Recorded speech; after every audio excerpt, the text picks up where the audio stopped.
It's just a few minutes since I've been on my feet after waking up in an unfamiliar forest, and already I can hear someone approaching from behind. I hear the snapping of twigs and the rustling of fallen leaves. It could be animals. I turn to see what it is. At first I see nothing, because they are emerging from behind the trees. For the first few seconds I stand frozen without any feelings. No fear, excitement, or sense of danger.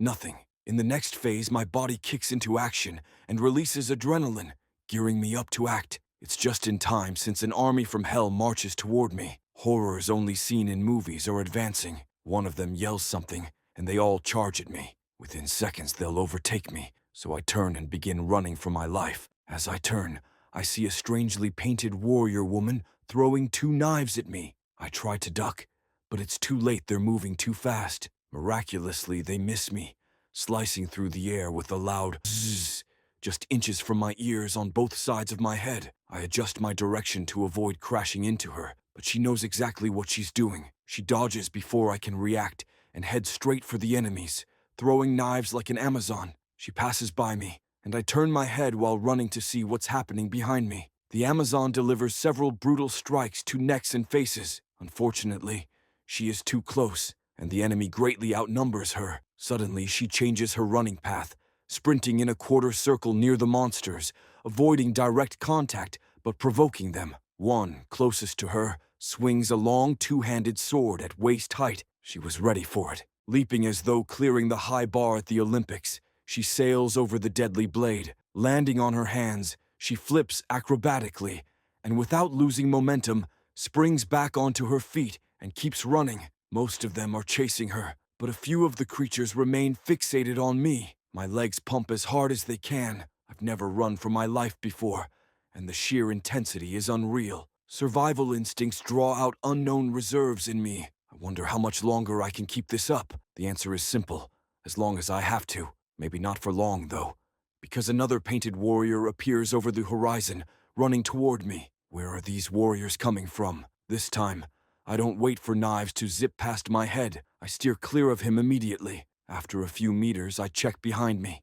Most of the monsters are engaging in battle now. Only 2 are still hunting me. Not for long, though, as one of my pursuers suddenly trips, smashing face first into the ground. A dagger is plunged deep into his back. For a fraction of a second, I catch sight of a mysterious warrior behind him. His powerful gaze is so strong, it feels as though he could kill with it. Luckily, it seems he is an ally, or at least, I hope so. Why else would he have intervened and saved me like that? But maybe his motives have little to do with me. Speculation is pointless at this moment. I continue to flee, and am now focused on escaping my final pursuer. Looking back, I realize he's not just keeping up with me, he's closing in fast. Perhaps another mysterious savior will appear ahead and stop him. Could I be that lucky again? After another exhausting minute of running, I decide to stop fleeing and use what strength I have left to fight. It's inevitable anyway. Better to face this head on. I pivot sharply, clenching my fists tightly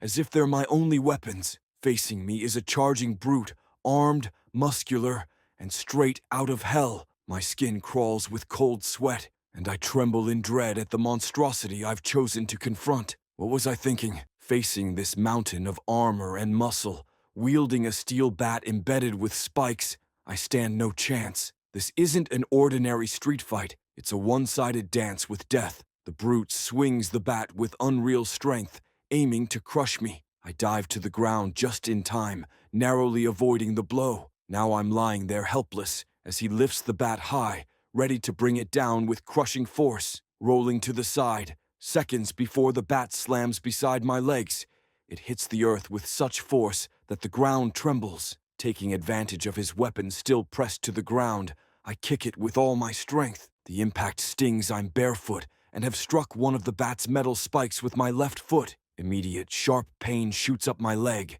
My kick surprises the brute, and the bat slips from his grasp. Though still on the ground, I use the momentary advantage to spring back up. I flip backward, twisting my legs and landing in a crouch before leaping onto my feet. But what I didn't anticipate is that the monster would draw a dagger from his belt. As soon as I'm standing, he slashes at my face with inhuman speed. I manage to recoil and partially avoid the blade, but not entirely. Pain erupts across the left side of my face as the blade grazes me. My vision in the left eye is flooded with a white flash, followed by darkness caused by the blood pouring from the wound. Instinctively, I cover my face with a hand and fall. On my back, I know there's no escape this time. The brute looms above me, ready to finish the job. Despite knowing there's no way out, I still cling to the belief that I'll survive. Surely, this can't be the end, not here, not now. Once again, the mysterious warrior intervenes and saves me,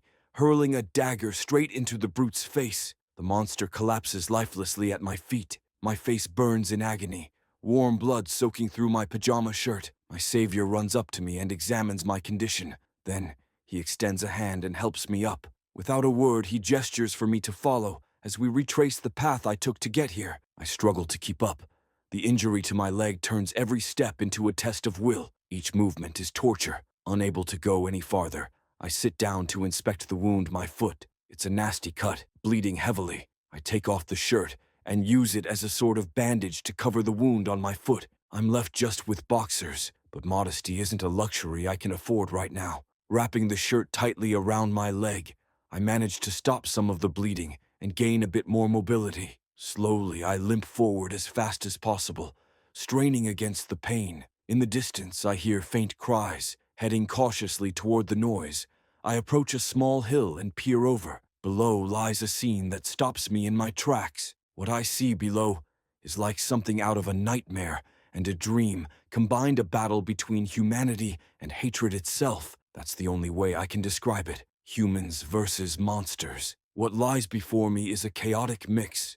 Screams, blood, death, and desperation against unmatched courage, determination, and the desire to persist. I'm frozen, my mouth agape, and my mind blank, in shock perhaps, or maybe my subconscious is shielding me from horror. It's all a blur now. Someone must have guided me through the forest, but I can't recall who or where they took me. None of this makes sense. It feels like an impossible dream. I know it's a dream, yet I can't wake up. What finally shakes me is a pair of striking blue eyes gazing at me from beneath a boulder. The eyes belong to a delicate blonde girl, staring at me with worry, yet with love. She steps from the shadows and asks, Tai vi poriad